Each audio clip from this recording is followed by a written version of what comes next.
people usually are like, oh yeah, ancestors are only people that like died. And it's not like you're like training.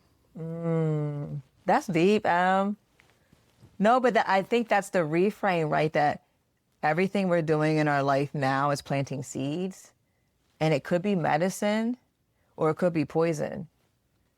Why'd you look at the camera like that? Welcome to Living in 3D Power, a space where questions matter, stories heal, and joy is our practice. Hey, it's me, Emma. Welcome back to Living in 3D Power. And today we're talking about medicine. Medicine? What kind of medicine? Like medicine you take every day? No. What kind of medicine? It's like a mental medicine. Mental medicine. I like that. It's alliteration too. Mental medicine. So that you understand what we're talking about. Yesterday, was it yesterday? Oh no, what's today? What's today? Tuesday. We're recording this Tuesday. I had a Sunday evening 3D power pause. 3D power pause with Miss Talisa Ramos of Ancestral Healing Collective, and she is a healer. She's a death doula. You know what that is? You explained it to me. How did I explain it? It's basically a person who sits with people that are passing if they have like no family members. Yeah, it can be if people don't have family members, and I think that is really sacred work because in thinking about what we're navigating right now, when the social worker and the hospice nurse came, and one thing that the social worker said that I, in my privilege, had never really considered is, it is so nice that you have such a big family because there's so many families or so many people that die alone, and she sits with them in their last moments. So that is definitely part of the work, and death doula is kind of like when you think about a midwife or a doula that helps you to bring life into the world. They're helping you transition to the next life, and thinking about what are the things you need to do in preparation, what are the things maybe reflecting about your life and your legacy that you want to be remembered for, all of those things in a world that thinks it's really taboo to talk about those things. Because it's icky, it's like there's so much uncertainty, we don't know, so people don't talk about it. But she does, and she does that work. So that is a part of her work. She's also a licensed clinical social worker. So she's in that mental health professional realm where she helps people access care in the community. She does therapy. She does all of those awesome things. She works with youth a lot, which is really cool. And yesterday we were together facilitating Girls on a Run Mid-State PA. We had 3 different schools, local schools. So it was York School District, it was Stilton High Spire, and Carlisle. Predominantly Black and brown girls came to the hotel, the conference center, and we did a full day mental health summit. So she did drumming, and we had someone that did like Afrocentric yoga and sound baths. So kind of like the sound, like you have to like, I don't know if they do it for young people, if there's somewhere I can take you to do that, but I think sound bath sounds weird, but it's like they have crystal bowls. They have, you know how some of the stuff that I had downstairs with the chimes, they have all these different beautiful instruments, and it's just kind of like the sound washes over you. Like you're bathing yourself in sound. And they have crystal bowls. You know, some of the things I have downstairs, I have that one brass bowl, and you have to hit it just right, and you're really good at it. You hit it just right, and you can hear that resonant sound. So you know how sometimes I'll play lo-fi beats? Yeah. It's kind of like the same thing where it kind of grounds you. I don't get the lo-fi. You don't get lo-fi? I need like words, or I'll get bored. Like I need words. No, it's the calming thing. Well, think about you listen to your sound machine at night. That's also kind of the same sentiment. But like I'm sleeping. But you're listening to it before you go to sleep because it helps to ground you to go to sleep. Same kind of thing. So we had that, and then I did journaling, and they were able to get some affirmation stickers and decorate their journals, and we were able to share. So it was really cool. So she does that work, and we were able to come together yesterday. So I wanted to sit with her because she does the grief work with doula work, and I'm like, ooh, we need to be in conversation about that because it's not just grief of death. It's all the things that we're experiencing, the heaviness of life. Like I voted today because we trying to get some people out. that don't need to be taking up these seats. And there's so much going around the country with our leaders who are gerrymandering, which means that they are doing things, quote unquote, legally to try to get people that look like us to not be able to vote, where our ancestors and our family that's still alive fought for the right to vote. Well, think about the 60s and things like that. So the civil rights movement and Selma. So 60s, and thinking about they couldn't even drink out of the water fountain, all those things that we know. So Selma and marching for our rights, and those things are being rolled back, and how... I went to Washington and I saw where Martin Luther King performed his speech, I Have a Dream. You saw that? You were right there. Did they talk like, about that? But I think it was like it was like a square talking about it. But I from a monument that I saw like the like pool or whatever. Yeah, you can see the pool. Yeah. So in the pictures, you can see they were all crowding around there. Did you see his monument? Yeah. How amazing was that? It was so big. Yeah. That's so they had to fight to get that made. It's things like that, and that you in some of the quotes. I don't know if you saw the quote about him speaking out against Vietnam, where he did not believe in war. And so much of what's going on in the country, I think about Reverend, I'm forgetting his first name, Barber. I want to say it's Richard, but I'm sorry if I'm getting that wrong. He is one of the people that he's carried the torch, and he was talking about unholy wars. And I don't know if there's if you think about holy versus unholy, but in thinking about all the wars that are going on across the world, where my gas, when I filled my tank, was how much, Emma? $100 to fill my tank. And it's those type of things where we're going in, bombing other countries for made up reasons and harming children, and what that does to line certain people's pockets and how it hurts other American citizens, and that people want to turn a blind eye towards that and justify these unholy wars, as Reverend Barber says. So thinking about all of those things and the heaviness, right? We sat down and had a conversation. So we switched it from 45 minutes to an hour, and it was a really good conversation. But going back to the medicine piece, I want you to hear what she says about medicine, because I was like, she said something and she said, we have to bring that medicine home. And my friend, Dr. Nicole Holland-Sims, was in the chat like, oh, she quoted it and she was like, bring that medicine home. So I was like, talk about what this medicine is, because I hear you say that. So let's listen so you can understand what that is. And then I have a question for you about medicine. Oh, listen, all the nuggets that you're dropping, they're so good. Emma calls them chicken nugget wisdom. I know. Yes. I'm like, no sauce needed. But I'm like, what kind of sauce would you dip those in, y'all? Because that is so good. It's so good. I can tell you tell Emma that I use chicken nuggets now in my daily my daily lingo. I'm like, that was a chicken nugget. It's so good. I love that. That it's so good. There's so much. You talk about medicine. I don't know how y'all feel, but like when we talk about this medicine, like I'm already feeling that medicine is just from the initial practice, like feeling that like literally through my body and my heart. So thank you for that. Yeah. And so I just want to ask you though, but like, let's go into the medicine part. Like what is it when you talk about that? Because I've heard you talk about your grandmother's medicine and all of those things. Like, what is it when you say that? What does it mean? Yeah. Oh my gosh, that woman, she, like you said, my grandma, and like all these memories just like flood. That's like, because my grandmother is medicine, right? And when I'm talking about medicine, I'm not really talking about anything clinical. I think our mind goes to like, okay, medications, like hospital settings, doctors and things of that sort. But I'm talking about like the thing that brings people back to themselves, right? So in many like indigenous societies, we talk about like how storytelling can be medicine, being in community, experiencing tradition and culture with one another, prayer, therapy, like, and just honoring like ancestors' wisdom in that space. Laughter, I feeling this medicine with our, but having this understanding that medicine is anything that helps restore connection, like to body, to spirit, to our culture, to our lineage, but most importantly, like humanity, because we need that reconnection in spaces that like strive to disconnect.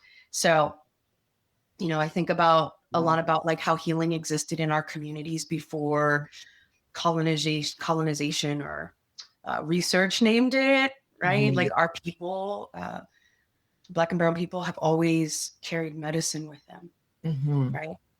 And sometimes it lived with elders, like sometimes it lived in songs and rituals and like the foods that we prepare, you know, and the ways that we gather, like within losses. But, you know, medicine isn't about fixing, it's about remembering for me. So good. You're making fun of me because I was all like, I'm not. you literally did. You were like, I was like, it was so good, right? I wasn't making fun of you. I made that. You were mocking. I wasn't. She always thinks I'm making fun of her. So what did you think? So when she said medicine, the question I have is, what feels like medicine to you? What did you gather from what she said about medicine, and what does medicine feel like to you? Family, friends, and food. Family, friends, and food. Ooh, alliteration again. Family, friends, and... So that's good. So why is that medicine? Because I feel like my family and friends, like, I get along with them sometimes. Maya, Jojo. Anyways, but like, I feel like I connect with them, and my friends, we like get along, and we like share the same interests. And then food is just comforting. So all three of those things comforting to an extent? So medicine is like, so if you have a headache, right, you take some medicine to relieve the headache. So when you feel disconnected, like being around family, friends can make you feel more connected. The food thing, like, you know, we are foodies, so experiencing new foods, that can bring some elation and happiness and joy, because like, oh, we're experiencing something new, and eating over the food and trying new things and sharing. I think that is beautiful. When she talks about medicine community, she went on to talk about her grandmother and how her grandmother would braid her hair, and they would share stories. So I think the storytelling aspect is really key. I think around the dinner table, having conversations, or when we're at family gatherings, the storytelling that we do. Thinking about even last week when we went over Uncle Mel and Aunt Amisa's for Uncle Mel and Uncle Avery's birthday. And even this weekend when we celebrated their birthday, and how we were sharing stories about Uncle Avery. And those are the things that bring you joy and keep you connected even when they're no longer physically here. So I think that is beautiful medicine, and I think it helps us through the grieving process. It's like, we can still remember those things and still look at the videos and still hear his voice. So I think that is beautiful. So I think I also agree, like family, friends, and food are really key, right? Because if I will ask people, they'll say they'll go to a restaurant or they'll go somewhere in another country, and I'm like, first thing I ask them, how was the food? That's the first thing I ask them. And if they say the food was just okay, I'm like, I don't want to go there. Or you didn't go to the right spots. Like when I travel, I'm looking for the food places. That's the first thing. Like it's so important to me, and that's medicine. So I love that. I love that she reframed it like that. Okay. So I have some questions just based off the conversation we had and just the continued arc of thinking about this. And the first one I want to ask you is, are there stories you wish you knew more about from our family? Because Elisa was talking about family and her grandmother and all the things. What are the things that you wish you knew more about from our family, or maybe our ancestors? I feel like I wish we could know like all of our history. Explain that. Like we're like a mix of different things, because you're Mexican, Irish, and like a bunch of other things. And then Daddy is like Filipino, like and like other things. And I just like want to know our heritage. And like, because like sometimes I'm like, how are you Irish? Wouldn't that be interesting to know? If you think about the history of that, and right, yeah, so Daddy and I both did Ancestry, and I think Tom did it first. So that's their grandmother's name is Jerry, but JoJo called her Tom because of Tom and Jerry. Have you ever seen Tom and Jerry? Yes. So yeah, so The cat her and the name. mouse. So I don't know any other grandmothers out there that are named Tom. That might be the first. So JoJo, it stuck. So she was the oldest. She named her Tom, and it's stuck. So she did it first, and then because I think she was curious about the shape of her eyes, and then your daddy did it, and then that's where he saw the Filipino. And obviously, we know that Graham's dad was Mexican, so we don't know anything about him. But when you look at the ancestry, you can see the indigenous, meaning that native to the land Mexican. I remember when I was in my doctoral program, there was a woman who her country in Mexico paid for her to come and do her doctoral program here at Penn State. And I remember when she either saw Graham or saw a picture of her, she said she looks like the Mexicans that live in the mountains, and they're tall with high cheekbones because most of them are normally short. So she said that's what she looks like. So that makes sense when it showed the indigenous part, because that's how she presents. I wonder if I'll get the tall. I feel like I'm mostly like Filipino because of my almond. You're mostly black, girl. You're mostly black. You black. And I think that's an interesting like concept, because I remember at one point, like my sister did hers, my bio mom did hers, because they were trying to find out about the Mexican heritage. And when I shared mine with my sister, she was like, oh, like she kind of compared the percentage of white. I think she had more white in her than me. And I think about that when we think about, even the other day, Daddy said something about my hair, and now that I'm locked, but he would always make comments about, your hair is different. And I'm like, how is my hair? My hair, I'm black. Like my hair, I got black hair. And he was like, no. And then other people would say, I remember when I went natural, they would be like, and they would see Graham because her hair is straight, and they would be like, oh, that's why your hair looks like that. And like so it what? had to be like, so this whole thing, and it's interesting because my research, I looked at phenotypes, and I think we talked about this on the episode, right? Like your nose, your hair is, and your skin tone. Like those are big, big things. So if you have a looser curl pattern, you must have something else in you. And then they would meet Graham and they'd be like, oh, that's why she got something in her. So I think about that. I don't ever want you to think when you're thinking about, oh, I'm more of this or more of that. Because one thing is society is going to just look at you and be like, girl, you're black. It's interesting when people will say like, oh, like you have Mexican in you, when white people can say, I'm Irish, or like they will talk about being Irish and it be so many generations prior to that. And we have more recent, right, very recent, like my great-grandfather, your great-great-grandfather being Mexican, that we aren't sitting here claiming that. And part of it, we're not claiming it because we're not in relationship with that culture. We didn't know him. But also because society looks at us and they're like, you black. And I remember there was a New York Times series on race, and I always have people watch the one for indigenous people because they talk about black presenting Indian people or indigenous people. And they will say, this one woman told the story and she's weeping and crying, said her grandfather would never leave the house because when people would come, he didn't want to bring shame to the family because he presented as black. And it brings shame to the family. And another woman who is indigenous looks like us, but she's indigenous. And so there's so much in our world that's based on what we look like that we don't ever get to know all the truths of us. But I don't ever want you to be like, oh, I have all these other things in me, and that somehow makes me more desirable or more loved or less black. Because I think it's beautiful to be black. And I know you feel that way. Yeah. But I think in a society that's going to tell you, ooh, if you have these other things in you, explore that and not explore our African ancestry. So I think about that, which I wish I knew more about. Were we kings or queens? Like, what did we do? Did we come from a people that protested, that fought back against being enslaved? Mm-hmm.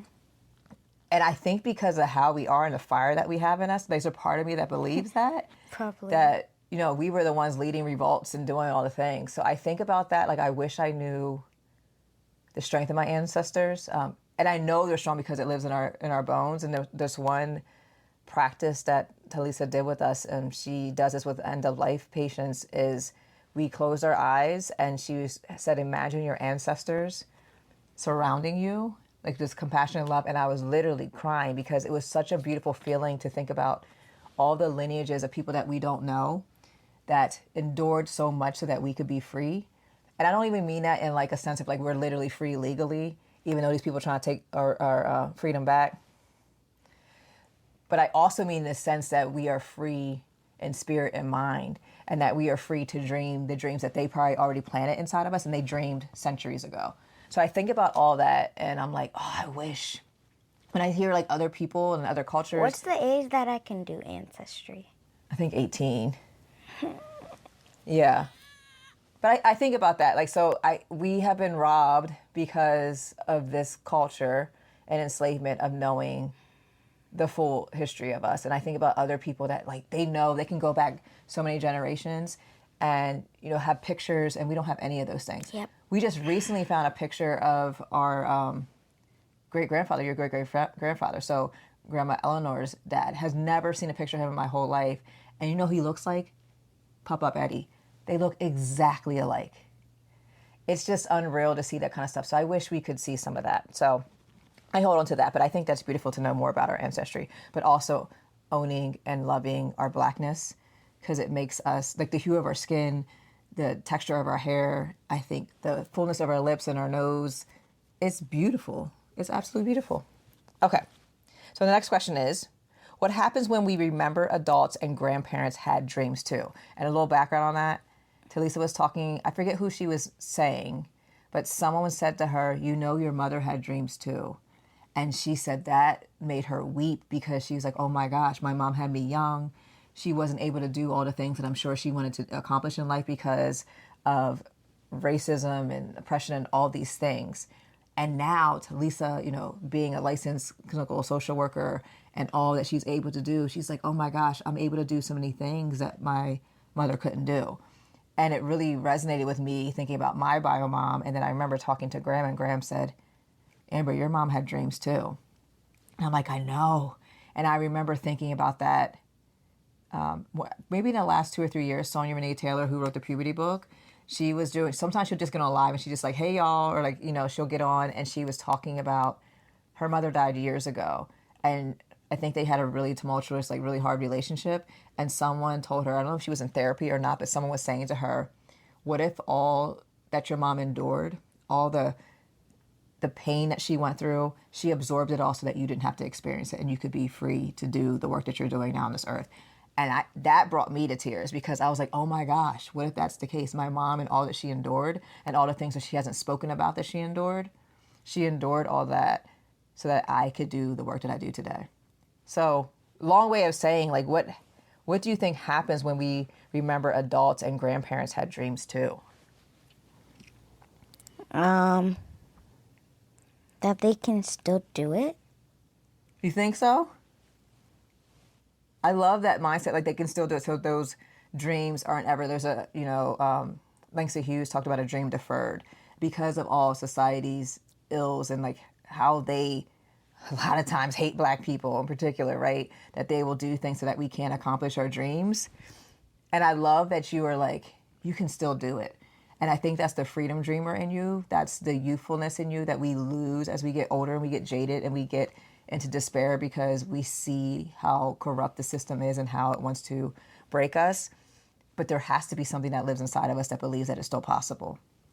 And so I think sometimes like with the ancestral part and thinking about all the history, like even they knew they weren't going to see freedom. Like even like think about Reverend Dr. Martin Luther King when he was like, I'm not going to get to I probably won't see the promised land with you.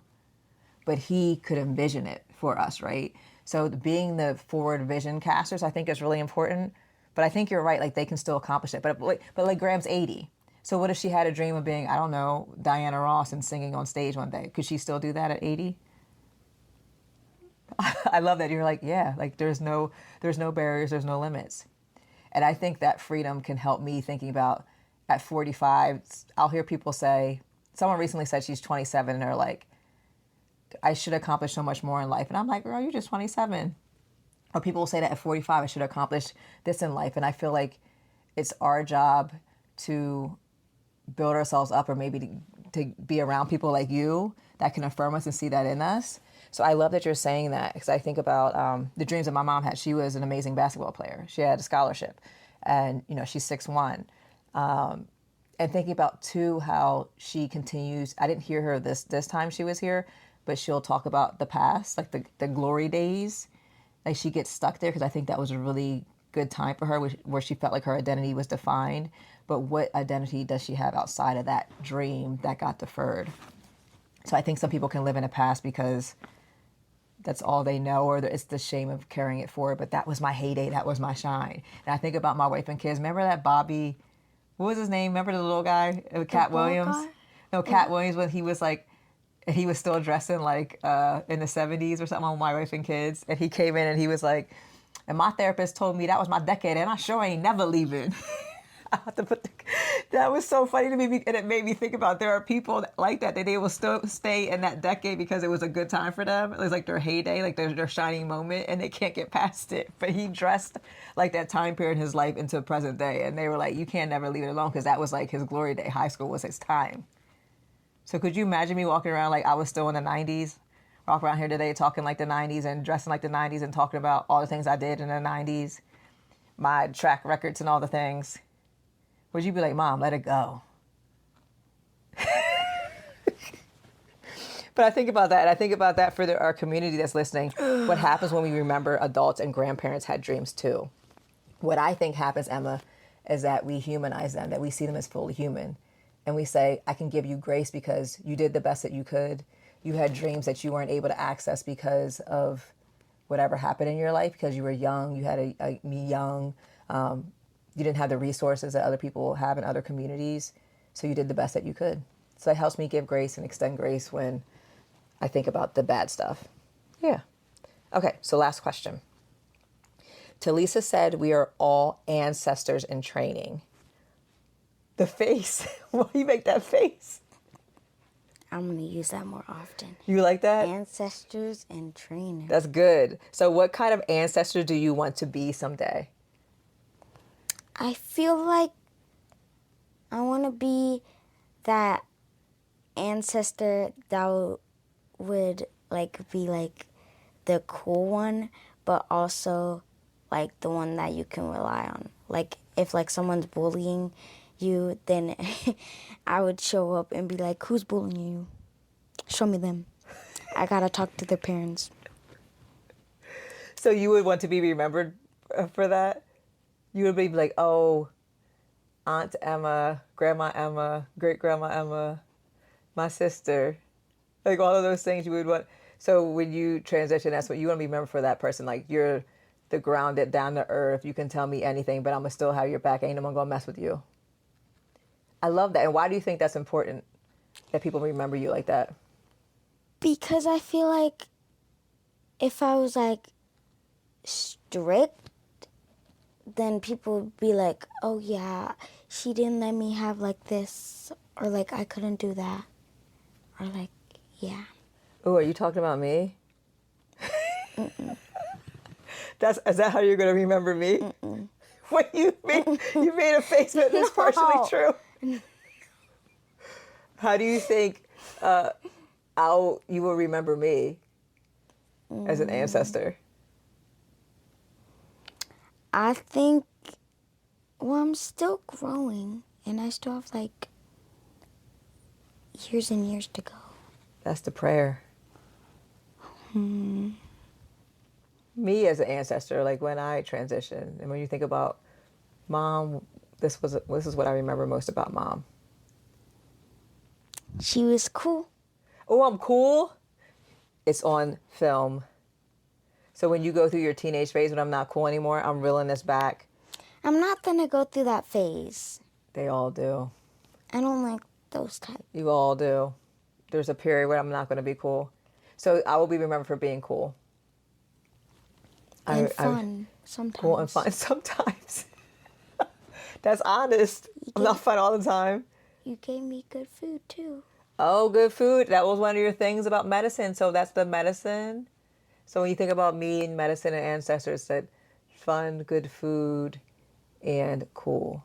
I love it. So I think those are the things, like when you think about your ancestors and the legacy, being an ancestor in training is, what are those things that brought us together, that connected us, that you can remember when I transition on, that still can keep us connected. So I think about people that had a favorite dish that their mother or grandmother or someone they love made, and they have make two that. favorite dishes from you. What are they? I think it's like you usually make it with like steak or chicken. It's like I knew you were going to say that. lomo saltado. Uh-huh. And then it's Or like polo saltado if it's chicken. Yeah. but and then like it's like this like breakfast dish. You like put like eggs, hash. Oh, like the skillet all Yeah. together. That's one of my favorite things I remember eating a lot in my 20s. And maybe I ate a lot in my 20s because it was cheap meal. But it's very quick. You could cook it all in one skillet. But yeah, you put the potatoes and the, what is it? I usually like Eggs, sausage or like yeah, eggs. yeah, Like, sausage, so you got to put eggs. some, and cheese. And then you got to put some hot sauce on that and a little bit of ketchup. That's how I like it. I like only ketchup. A little ketchup. So I think that's good. Yeah. So that's the medicine. And I think for me, ancestor and training. So when you heard that, why are you going to start using that more often? Because people usually are like, oh yeah, ancestors are only people that like died. And it's not like you're like training. That's deep. No, but I think that's the reframe, right? That everything we're doing in our life now is planting seeds, and it could be medicine, or it could be poison. Why'd you look at the camera like that? I think about that. How much poison's in this world, right? Like the government, like the social media, all these narratives that tell us that we're not enough. That's poisonous. That further disconnects us from each other. And what we're talking about is the medicines bring us together, but also that we are in training now. So every decision we make, and we'll make mistakes because we're human. Yeah. But I love that you're saying it doesn't have to be something that when we die, like when we're presently here, what can we do so that when you remember me, you remember the medicine? Remember me. Yeah. I was thinking, this whole time I was thinking about Coco. You have to watch that movie again. It's so good. Don't let it make you cry. Oh, That movie made me cry. In my heart, I'll sing a secret song to you. Each night we are apart. Remember me. That was medicine to her. Think about that. That's how she connected back to her father that she forgot about. That's good. And she had dementia, so she couldn't remember. And he played the song, and it brought the memory back. Emma, that's such a good movie. Such a good movie. With that, I had to take a breath on that one. With that, what is your chicken nugget wisdom based on what we talked about today that you want to impart to the good people this week? You gotta be a good ancestor in training. You got to be a good ancestor in training. That's good. That's a good nugget. So, courtesy of Miss Talisa Ramos, but that is a good reframe. Not just when we transition, but right now. Right now, in this moment, we can do that. You're doing that at 11. You're building a legacy at 11. And I love that. Ancestor in training. We're going to work on that. All right, y'all. So we will see you next week. But think about that. What are you going to do to be a good ancestor in training? Because we all are.